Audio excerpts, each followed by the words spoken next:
Slaves here with the Senior Pickleball Report powered by TNC Network. Let's get it going.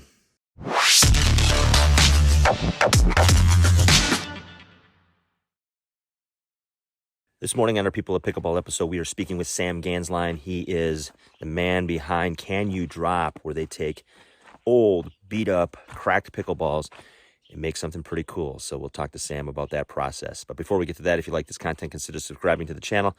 Check out all the links in the description, our newsletter, our new website, our merch page, all the discounts. All right, let's get to that conversation with Sam. Let's welcome Sam Gansline from Can You Drop. Welcome to the Senior Pickleball Report, Sam. Happy to be here. Thanks for the invite. Absolutely. You're doing some pretty cool things, and Can You Drop is doing some, I think, very important work, innovative work with sort of the waste of our game and things that kind of just get disposed. But before we get into that, I always start with how this crazy wiffle ball game found you personally. So give us a little story about how you got into the sport. Yeah, everybody's got a fun one. I think the first time I ever played, my brother invited my dad and I one afternoon in Denver. I was visiting my brother and we had some wood paddles, and I have no idea what type of ball we were playing with. One of the many early editions of a ball, and loved it. My background is playing basketball, running track, and so always had a competitive spirit, and had lost that for a couple years. And then pickleball, out of all of the different options, was the one that drew me in. So probably 2018, 2019 played. COVID, like many people, I think the sport popped off. I moved back to Arizona for about a year and must have played 3 or 4 times a week with friends and family, and got hooked.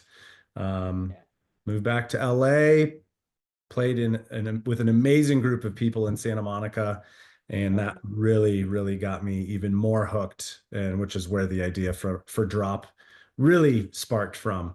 But yeah, that's kind of my intro to the great pickleball world. Yeah. So you ran track. What were you running in track?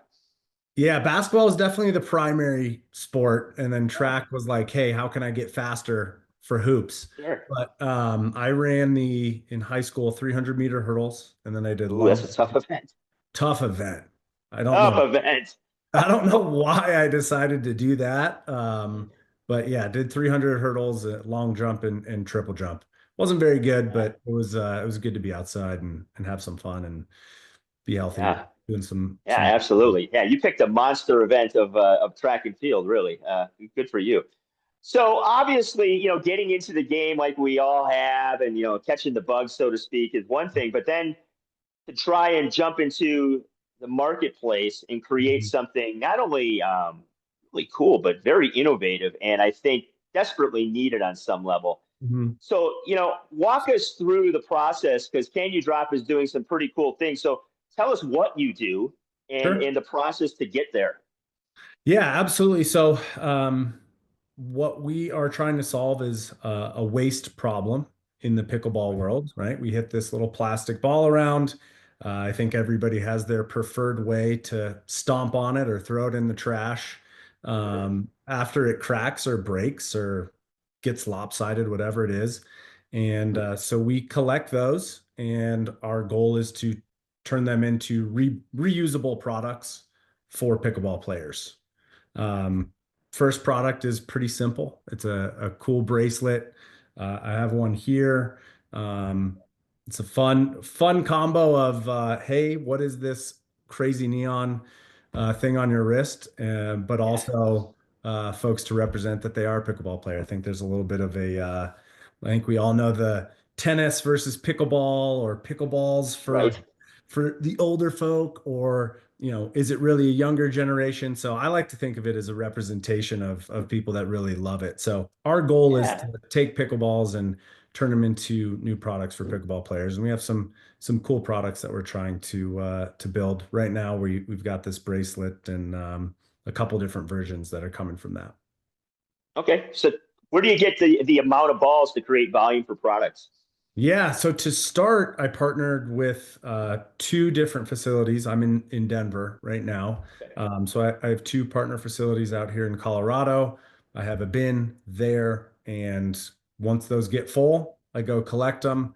I've got stacks of pickleballs coming out of the garage and in my office here. We collect those. From there, you have to clean them. You have to sort them just based on the type of plastic that they are, right? Whether it's a kind of a ruby uh, Franklin ball or whether it's a Selkirk neon ball, you do want to do your Sure. best to sort between indoor, outdoor, and color. Once you Okay. clean them and sort them, you grind them down with the like pickleball, and then I put them into an incredible machine that I was able to find from a company out in the UK, and that melts and then injects the new plastic into a mold. And I actually grabbed this. This was the first time. Took Okay. took me a couple weeks. This was actually the first injection out of the machine once I got it all dialed in, and man, was Ah, proud to get that out. And then later that yeah. day, this was the first recycled pickleball bead that I ever created. Okay. So a nice memento there. Um, Yeah. from there, take it, clean it again, turn it into the bracelet, and get it into the hands of some pickleball fanatics. Yeah. And I mean, I think that was great. You showed us those things because I think a lot of people, and I bring this up every time I introduce somebody who's brought something new to the marketplace, people always inevitably go, "Oh, that was pretty simple. Why didn't I think of that?" But then they Mhm. don't see like the process and the processing that it Sure. takes, and the failures and the prototypes, and all the Absolutely. steps that you just laid out to make a beautiful little simple looking bracelet. It's unbelievable. So, I mean, how long have you been at this now?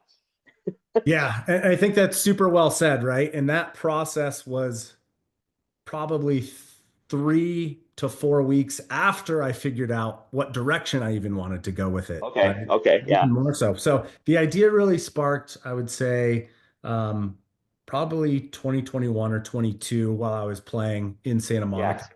because there's a great group of people out there, 8, 12 courts full from 4 o'clock to 8 o'clock every night. But I would see the balls stack up. And so I just really wanted to figure out if there was any possibility to do something with Sure. the plastic at that point. So that's when the idea sparked. I really put the investment and the brainstorming behind it, I would say, for the last 18 months. Okay. And so with that came, I have to give a shout out to Laura Thompson from the Repickle project. We connected. She's in the plastics and recycling world, and she Okay. really kind of was a consultant and has become a friend into what type of plastic are these Yeah. balls? Is it recyclable? Colors, melting temperatures. Like I'll give you, I'm not a plastics person, right? My background's in sales and software. Yeah. You are now. Yeah, but I'm in the space now. I'm in the space now. So to learn all of those things and then find a machine and then learn kind of the steps of recycling and Oh. getting it into a mold has been a really, really fun and challenging project. So wherever this goes, it's something I'm proud of. Yeah, absolutely. And that is a lot of man hours and a lot of collaborating and finding the right people that can give you point you in the right direction. Sure. So what's coming up? You have a bracelet now. What else do you hope to put in the marketplace down in the future? If you can share it. Yeah, so we're going to stick with the beads in the short term just because Right? molds are expensive, which is something I've Yeah. learned in the plastics world. Um, so we're going to do a couple different versions of things with the beads, necklace, keychains, things like that.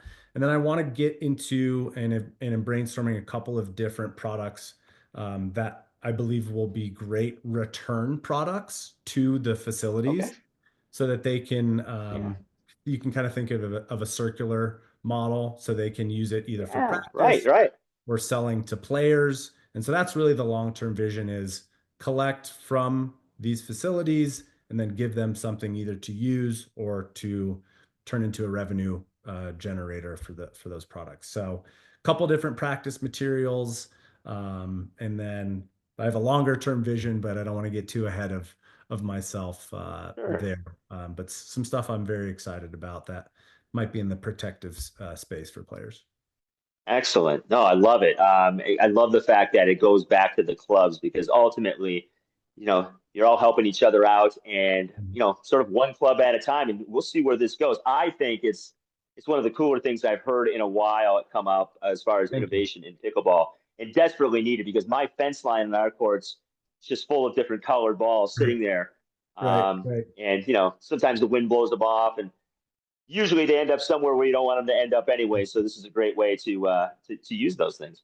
Absolutely. People have been very creative, right? Ornaments, gift, Right. top of a You name fence, it, man. you name it. So people want a solution for it. And Yeah. we're doing our little part to collect it, put it back into the world and represent for the pickleball fanatics out there. Right. Well, I appreciate your time, Sam. Before we let you go, maybe give me an idea of where did you get the name? Can you drop? Yeah, so to be honest, there's a couple friends that were in the kind of marketing branding space when I had the idea at first, and we came up with drop. And there's a lot more driving than there is drops at this point in the Okay. game. But at the time, it was, can you drop? Is there a third shot? Can you do a third shot drop? And then that matched Right. Right. perfectly. That matched perfectly with dropping these broken balls into the bin. And so, we have Right. our drop boxes that we put up at the facilities, and those two just work perfectly with each other. So that's really where it stemmed from. Well, I appreciate your time, Sam. You've done a pretty cool thing, and I hope people kind of gravitate towards it and start thinking of some other ways that we can, obviously we have paddle issues too. Those go away. So, and where do they go? And so it's good to see because it is a sport that I think people are working on improving the sustainability of it for sure. And you're one of those. So, can you Yeah. drop? Obviously, links in the description, everything you need there. Check out their Instagram page as well. And we appreciate your time, Sam. Great to meet you. Thanks for reaching out, and hopefully we connect soon. All right, folks. Hope you enjoyed our conversation with Sam Gansline of Can You Drop. Pretty cool things coming out of them because, we have tons of plastic in this game and we got to do something about it. And Sam's on it. Hopefully, people follow suit and develop new products. All right, folks. You know what to do at the end of the day. Let's pickle.